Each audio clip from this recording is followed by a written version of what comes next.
Bismillah, walhamdulillah, wassalatu wassalamu ala rasulillah, wa ba'd. Pada kesempatan akhir pekan ini kita akan menggali faedah, yaitu dari kitab yang berjudul Kaifa Nuhabbibu Al-Qur'ana li abnaina. Artinya adalah bagaimana caranya membuat anak-anak kita itu cinta kepada Al-Qur'an. Membuat cinta, bukan hanya sekedar menghafal saja. Di sini buku ini ditulis oleh Dr. Sa'ad Riyad.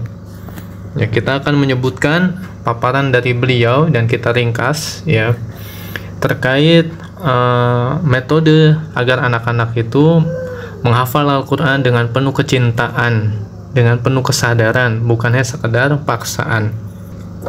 Di sini muallif menerangkan bahwa pilar yang sangat penting agar anak-anak itu cinta kepada Al-Quran itu apa? Yaitu adalah Al-Baitul Qudwah. Artinya adalah rumah sebagai teladan.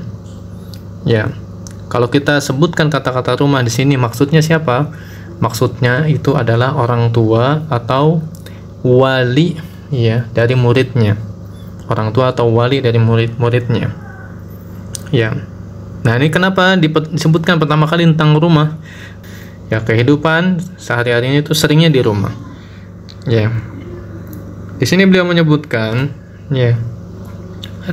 Iza aradta an tuhabbiba ibnaka fil Qur'anil Karim, apabila kamu ingin menjadikan anakmu itu cinta kepada Al-Qur'an, ij'al baitaka qudwatan wa misalan tayyiban liman yata'amalu ma'al Qur'anil Karim.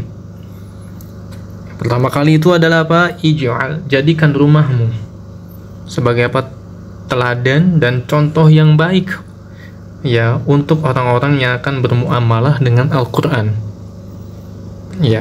Sekali lagi ketika sebutkan rumah di sini maksudnya apa? Memperbaiki mindset orang tuanya atau walinya. Karena yang memiliki kedudukan tertinggi di rumah itu adalah orang tuanya dan walinya. Taib. Kita akan sebutkan secara ringkas di sini contoh-contoh rumah yang ideal atau rumah yang tidak ideal. Kita akan bacakan.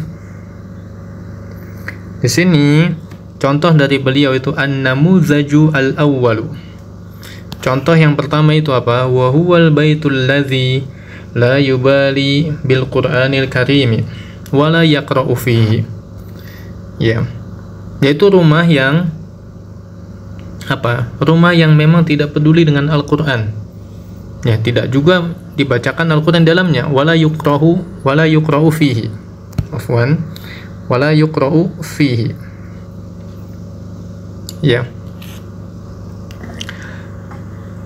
Walaupun demikian, mereka tidak peduli dan tidak pernah baca Al-Qur'an di rumahnya.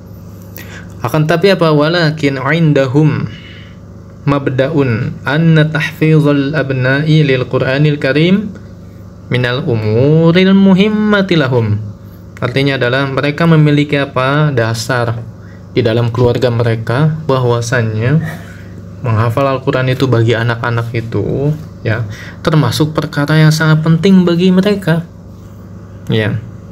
Sehingga para orang tua atau walinya fayahrisuna ala ilhaqi abnaihim bihalaqatil Qur'an liyahfazu wa yata'allamu. Sehingga karena mindset itulah, dasar itulah mereka semangat untuk mendaftarkan anak-anak mereka ke halaqah Al-Qur'an, kumpulan-kumpulan penghafal Qur'an. Liyahfazu, agar anak-anaknya menghafal Al-Qur'an dan mempelajari Al-Qur'an. Akan tapi di sini disebutkan oleh muallif penyusun kitab ini, wa yansawna anfusahum min hadzal fadli. Akan tetapi hal tersebut tidak berjalan bersama. Artinya para orang tua atau walinya pun mereka lupa kepada diri mereka sendiri dari keutamaan ini, keutamaan Al-Qur'an. Tidak pernah ngaji, walaupun banyak faktor.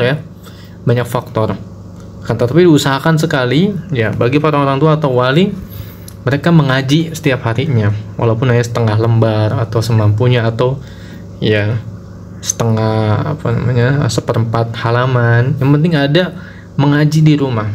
Jadi agar anak-anak itu tahu, ya orang tuanya atau walinya pun mengaji, membaca Al-Quran.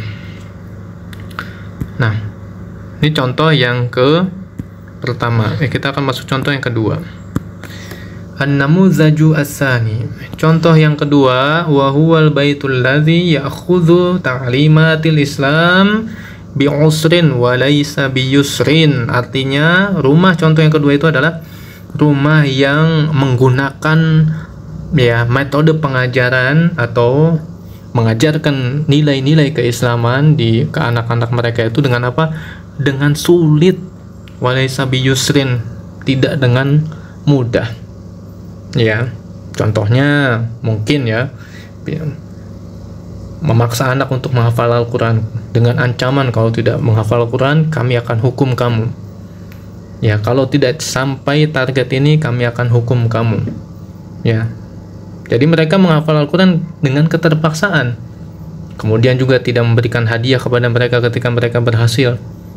Ya, jadi ya rumah yang semacam ini adalah ya rumah yang tidak teladan, ya kata beliau.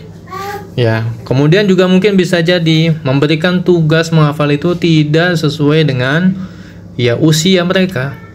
Ya, misalnya usianya masih dini, suruh menghafal langsung 1 halaman, 2 halaman sekaligus, tidak melihat ya jenjang pertumbuhan mereka. Ya, karena berbeda cara menghafal anak-anak dengan orang dewasa, berapa porsinya, harus tahu. Ya. Nah, ini 2 contoh rumah yang belum ideal kata beliau. Kita akan contoh yang ketiga, an-namuzaju as-salisu. Contoh yang ketiga, wa huwal baitul ladzi nasa al-Qur'an fanasiyahu. Ya, itu adalah rumah yang memang melupakan Al-Qur'an sehingga apa? Al-Qur'an melupakan mereka. Dan lebih parahnya lagi, bukan hanya itu saja. Wa wadu'al badila lahum majad ya minal aghani wal musiqi. Ya. Justru nih ya orang tua atau walinya di rumah tersebut malah mengganti Al-Qur'an dengan apa? Dengan lagu-lagu, dengan musik. Dengan nyanyian-nyanyian dan musik. Ya, naudzubillah. Ya, sudah kita pastikan rumah yang seperti ini adalah bukan rumah yang ideal bagi para penghafal Al-Quran. Nah, kita akan sebutkan contoh yang terakhir, yang dimana ini adalah yang semoga kita termasuk di dalamnya ya. Yaitu ada an-namuzaju ar-rabi'u, yaitu contoh yang keempat, wa huwal baitul jayyidu al-mu'tadil alladzi yuhibbul Qur'an wa ya'malu bih wa yutarjimu hadzal hubba ya fi sulukiyatih. Artinya apa? Yaitu adalah rumah yang baik, yang adil, tengah-tengah, yang mereka mencintai Al-Quran, wa ya'malu bih, kemudian bukan hanya cinta kepada Al-Quran, tapi apa? Mengamalkan isi Al-Quran, kemudian apa? Mengimplementasikan, ya mengamalkan kecintaan tersebut dalam apa? Sulukiyati, dalam akhlak mereka. Jadi ya akhlak mereka itu adalah cermin dari Al-Quran. Ya maksudnya mereka mengamalkan apa-apa yang diajarkan di dalam Al-Quran. Nah, ini adalah rumah yang ideal kata penulis.